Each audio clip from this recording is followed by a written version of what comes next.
Kanina 111. Hindi ko naman habol yung ano. Gano'ng kabilis. Gusto ko lang ma-proof.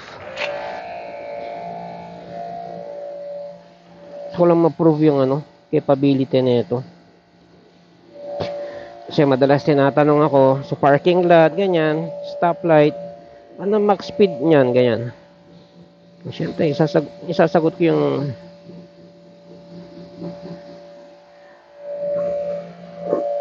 actual speed, di ba? Actual experience with proof. Kung meron mang isang performance na kinututuwa ako is yung acceleration niya. Yun yung wala dun sa sa power save. Yung kasi sa power save matipid, matulin din, pero hindi kasi tulin ng ano nito, tawag dito, itong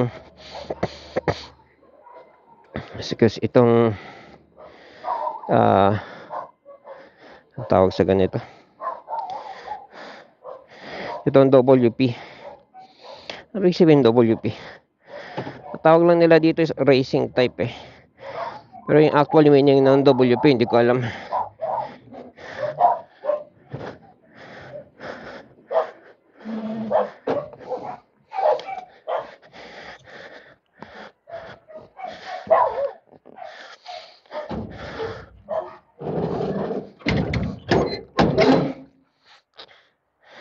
So never ko naman special lang leather jacket or elbow pads.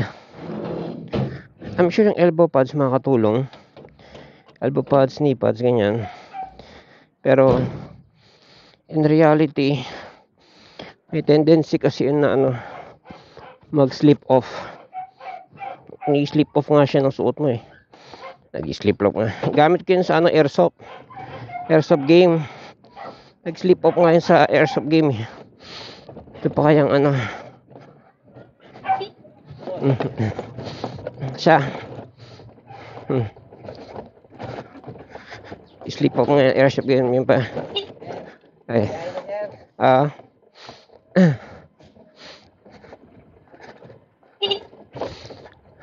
yun pa kaya sa nag-slip off nga siya sa airsoft game, yun pa kaya sa semplang. Again, lagi kong sinasabi na semplang, it's a matter of when, it's not a matter of if. So you always have to prepare sa semplang. Pakanipis ang damit ko yung isyento mahigit na yung kanina. Pag sumemplang ako nun, tosino, langgonisa, lahat na. Pakanipis nito ang damit ko.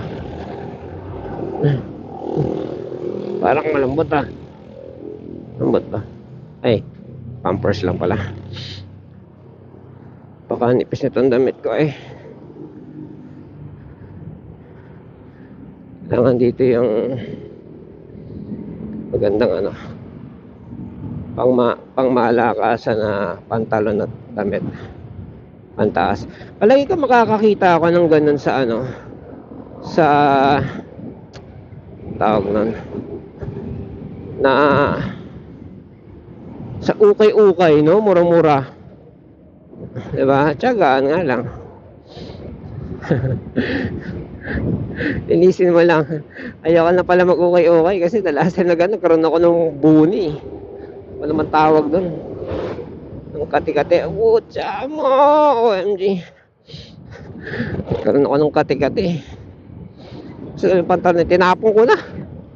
Pantalon, ano yun? Gamit ko yun nung tumira ako dun sa hardware, dun sa warehouse, nung driver ako. Bilingguhan ako kung umuwi. Tapos sabi ko, merong nakapwesto doon sa sa labas na nakakariton. Sabi ko, sige, kano lang to? 20 pesos, pantalon maong, di ba? Parang mas matipid pa bumili ng okay sa Pero hindi, nalabang ko yun. Nalabang ko. Ginawa ko, inano ko, ano ba ginawa ko doon? Ibinalihan ko ng kumukulong tubig sa planggana. Parang ginobos ko pa yata eh. Yun, nilabang ko yan. Pero hindi pa rin, kabuni pa rin ako. Isipin mo yan, sayang. Eh, leather jacket, di ba, papawisan ka nun. So, I don't know. Siguro pag ipunan ko na ng 5,000, pa isa-isa lang. Ang ganda rin may ano kay protection ka. 1,000. Maluwag-luwag. Or pipigitan, di ba? Never naman ako naging maluwag eh. Pipigitan lang yung may away pag uwi. Kasi si teacher, ano yun? Ang tawag sa ganon, mabugso yun sa ano, pagbili. Itong helmet eh. Pera niya to eh. Una, pinautang niya sa akin kasi lagi ko sinasabi sa kanya, teacher, yung ano mo, yung suot mo na yan, Japix yung sticker na yan, hindi totoong DOT yan, kung ganon. Tapos hindi pa full face. Yan mo, nagsisento kami mahigit, tapos hindi siya naka full face, Japix pa. Kaya nung nakumbinsi ko siya na bumili kami sa ano, sa Bell, bumili ng Bell. Yung punta kami, wala. Gusto niya yung twining. May twining lang dito sa SEC, medyo semi-twining, di ba? May semi-twining helmet namin eh. Kaya kami napa SEC. Tapos sabi ko, sige, pera mo sa'yo, pera ko sa akin. Nangyari, nung bumili ako ng communicator, sabi ko, importante yung communicator eh. Akala ko sing communicator na to, matino eh. Maririnig nyo ako. Rinig nyo kami pareho. So, 7K tong communicator. Sabi ko, ano ba, sa'yo na lang yung, sagot mo na lang helmet, sagot ko na lang communicator. Galit siya. Ano siya magawa? So, pera niya tong dalawang helmet. 5, ano ba to? Isa. 3,000. So, 6,000. 6,000 tong, sampares. Mas mahal niya sa akin, 7,000 sampares.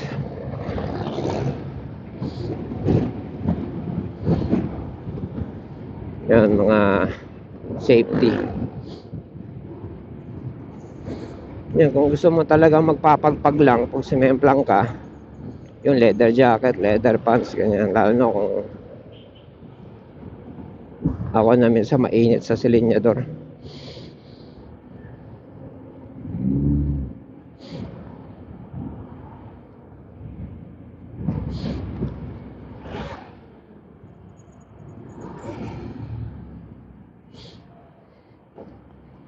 Pakaraming bibilin. Talo nung nakabisikleta lang ako, wala akong problema. Nagkaroon na naman ako ng mga gastusin na marami nung ganun, yung hinangad ko nga na tawag nito na mas mabilis yung escort ko kung naka e-bike ako. Kung ano, pagsisales ko naka e-bike ako. Paniningil yung lagari, ganyan, mas mabilis. Okay lang naman naka-bike pero mas mabilis ang naka e-bike, sabi kong gano'n. Ganda ng preno niya sa harap oh. Parehas disc left and right. Ganda. Low key ah. Ganda ng preno niya. Ilang kaya to? CC kaya to?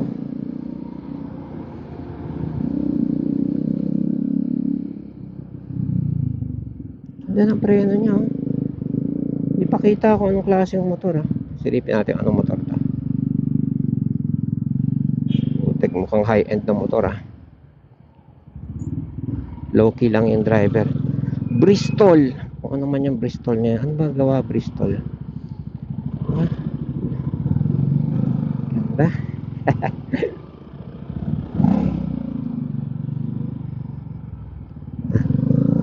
Ilang cc kaya yan? Hindi ako nakatingin. Nakatingin kasi ako sa Bristol na to eh. Ganda ng disc niya, dalawa sa harap.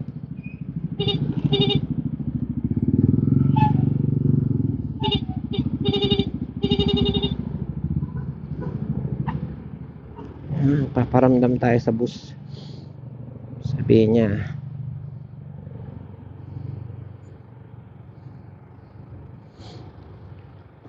Binabalatan ko na yung mga luya.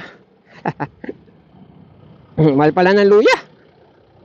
Kasama gulay, 190.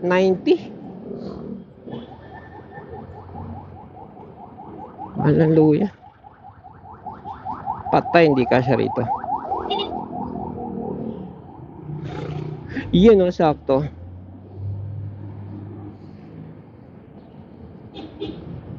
Syempre, kapag meron ka nga namang motor, kami nila teacher, kasi kami may mga invite kami. O kahit siya, halimbawa sasabihin niya, daw natin mo sa seminar, ganyan, mahatid ko siya. Ditipid siya sa taxi, sa anuman, sa Move It, ganyan. Sa angkas, tipid siya.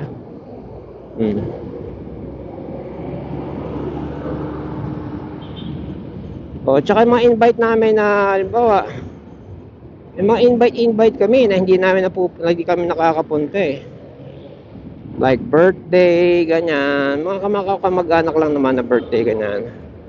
Hindi kami nakapunta dahil kung sasadyain man, gagrab, lalo na kung 10 pamilya kami o more than 2, ganyan. Birthday, syempre, gusto mo darating ka nun yung may bagong ligo pa rin, di ba?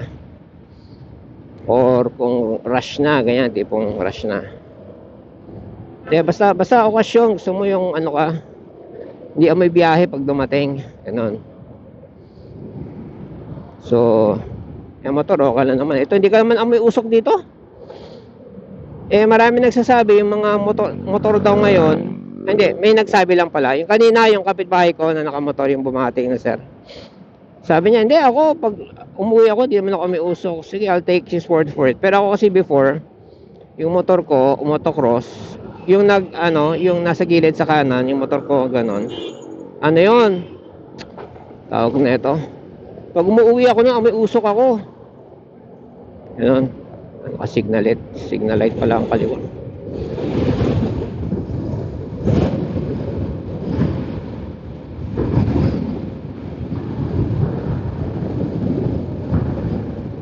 Woo! Dito na lang tayo. Ako na. Maraming sasakyan. Masyadong matulan.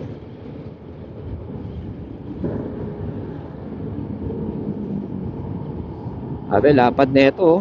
Pag yan ang gumulong sa'yo, goodbye.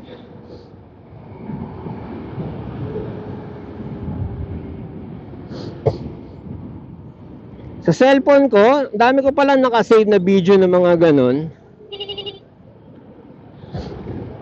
Mga nagulungan ng truck, ganyan. Pero yung sinasabi na kanina, yung nag-comment kanina, nawawala, sinave ko lang yun. Save, tapos nawala. Tapos na-try ko nag-save ulit ng video, hindi pala na-save lahat ng sinisave. So, ewan ko, kung madadaanan ko pa yun. Good luck. Basta naman ganun pag hinart mo, sinave mo, nadadaanan mo ulit.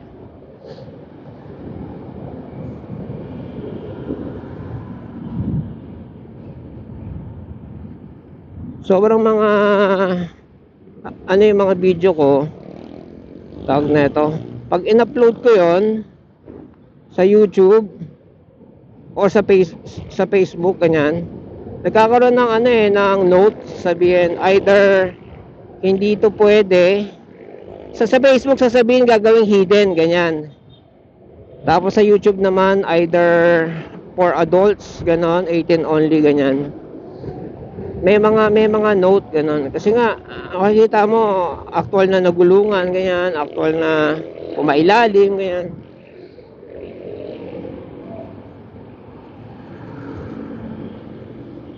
Yung mga anak ko medyo magmotor din dahil sa akin nakakakita sila ng mga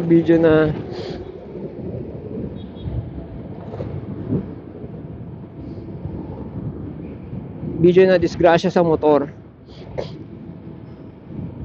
Kung kotse nga motor pa kaya. So parang highway, parang NLEX, eto na-save ko to, promise to. Pag gusto niyo makita, try ko i-upload. Pero medyo common, medyo kalat na rin to. Yun? Truck, tapos hilera ng kotse, Tapos truck na nawalan ng preno, obvious naman eh, or nakatulog, ganon. Inararo niya yung lahat ng sasakyan. Siguro mga 5 yun, sasakyan na kotse. Kotse, kung iba-ibang klaseng kotse, ganyan. Tapos umabot siya doon sa isa pang truck. Grabe, araro talaga. Eh, lalo niya unang-unang sinalpok na niya na kotse eh. Oo, basta naman, di ba? Ganon. Kotse na yun, motor pa kaya, ano? Oh, meron naman yung motor. Ako kaya di ako tumututok talaga sa motor, sa motor. Nang nakamotor sa ano tawag doon, sa sasakyan, sa stoplight. Siya kasi, naka-stop siya, tapos may puta. May nawalan ng preno, stoplight o ano, kung ano man, nawalan ng preno na patulog, o ganyan, hindi nakita na stop, ganyan. Sinalpok niya yung motor, sandwich yung motor sa sasakyan. Big bike pa naman siya kasi syempre big bike, tapos may mga side carrier, ano. Di tagilid siya, ganun. Hindi nga, yun lang inaabot niya eh. Tagilid siya. Sandwich siya doon. Siguro nakapreno pa rin, pero hindi talaga inaabot pa rin. Kaya pag sa mga stoplight, hindi umano ako. Gumigilid ako sa stoplight. Nag-i-in-between sasakyan ako, in-between sasakyan. Ganun. Hindi ako bumubuntot sa likod ng naka-stop. Yan. Kasi mas may chance ka pa nun eh. Pag sinipa ka nun, tatalsik ka lang eh. Kagaya nangyari sa akin doon, tumalsik lang ako. Ang mahirap yung ma-sandwich ka, di ba? Sandwich ka, di delicates. Wala ka namang protection sa motor eh. Katawan mo talaga sama.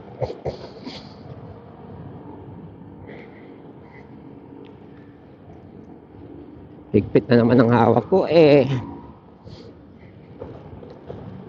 Ito nga like.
Parang something wrong with my gulong sa harap ah.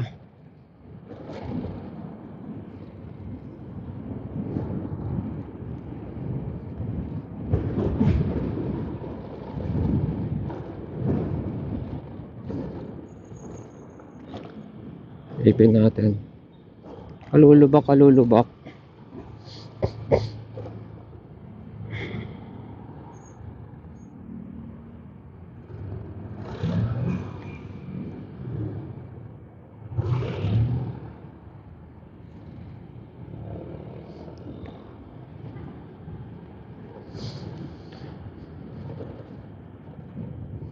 Titimbangin kaya ito ngayon? Ilang kaya ito? At paano kaya magtimbang ano?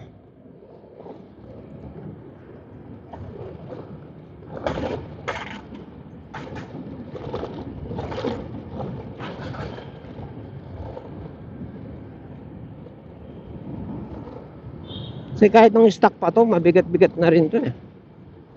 Ang nakadagdag ng bigat dito yung motor, ang tawag nun, yung hub, tsaka yung battery. Mabigat yung battery.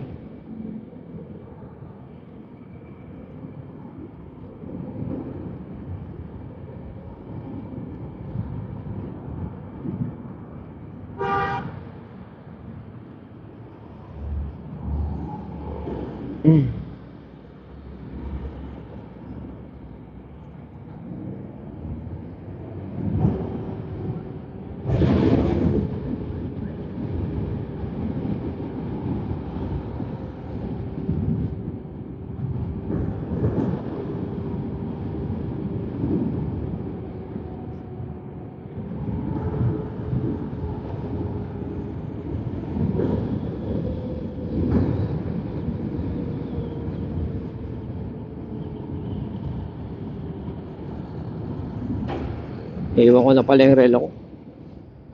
Wala na pala ako pang time check.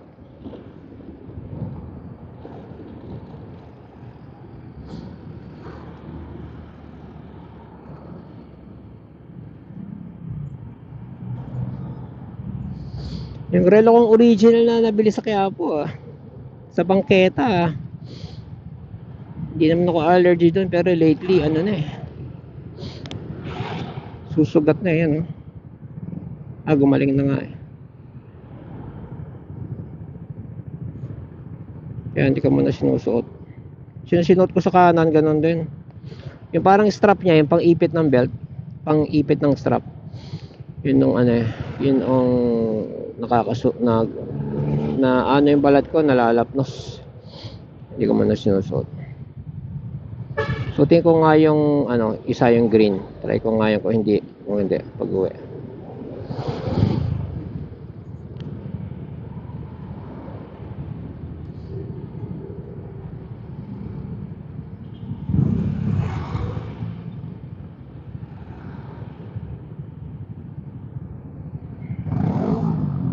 $80 volts? Aba, 1 volt lang? 2 volts pala. Not bad. 2 volts. Ilang kilometers na ako? Makita. 8? Posible namang 8 kilometers. Laman natin mamaya. Usually 12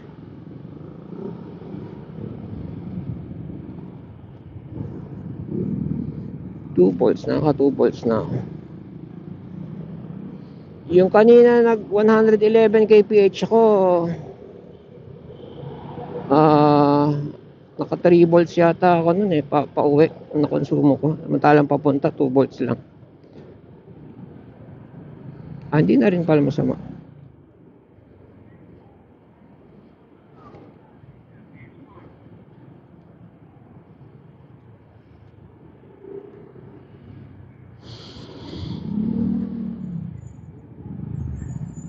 Yun talaga yung mga kapalit ng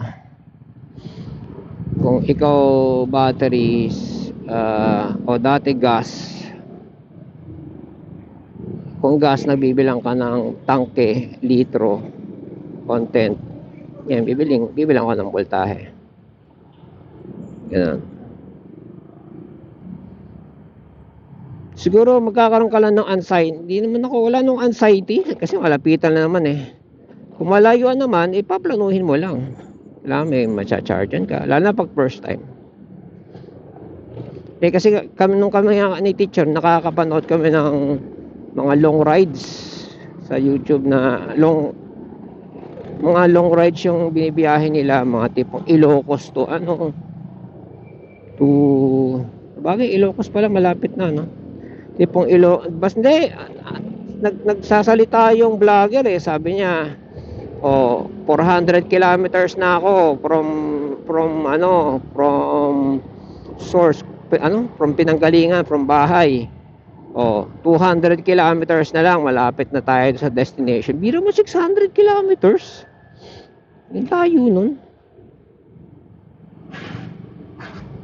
si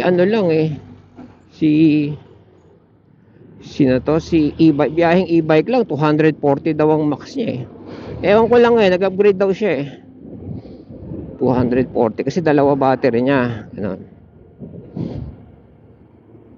240, totoo ba yun?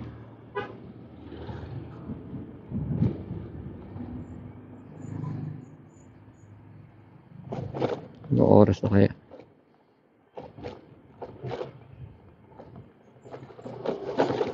Chicken dance. Kita niyo yung tunog ko pag malubak para ako may dalang case ng soft drink. Naging conscious tuloy ako doon nung merong nag-comment doon sa sa mga e-bike group, e-bike page ng Quezon. Sabi ko naman, Quezon na yan makalampag, sabi niya gano'n. Ewan ko meron siya, wala malamang meron siya, alam niya Quezon na yan makalampag, sabi niya gano'n. Mula tuloy na pinakikinggan ko lagi, conscious na ako kapag malubak yung battery kasi na ito tsinelas lang yung wala siyang brace na bakal na totornilyohan, hindi. Nakapatong lang siya.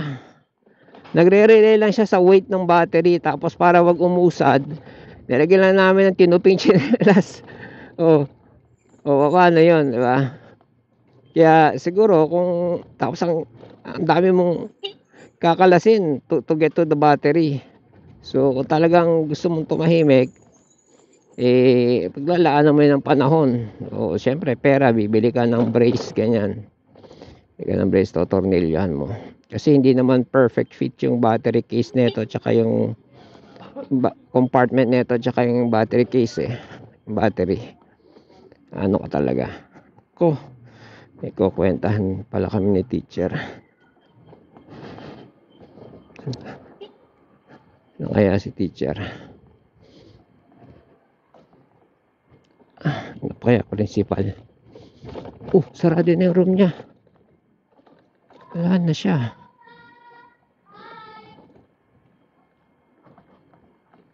Si teacher. Tawagan natin. Kanina pa kasi dapat See you later, alligator.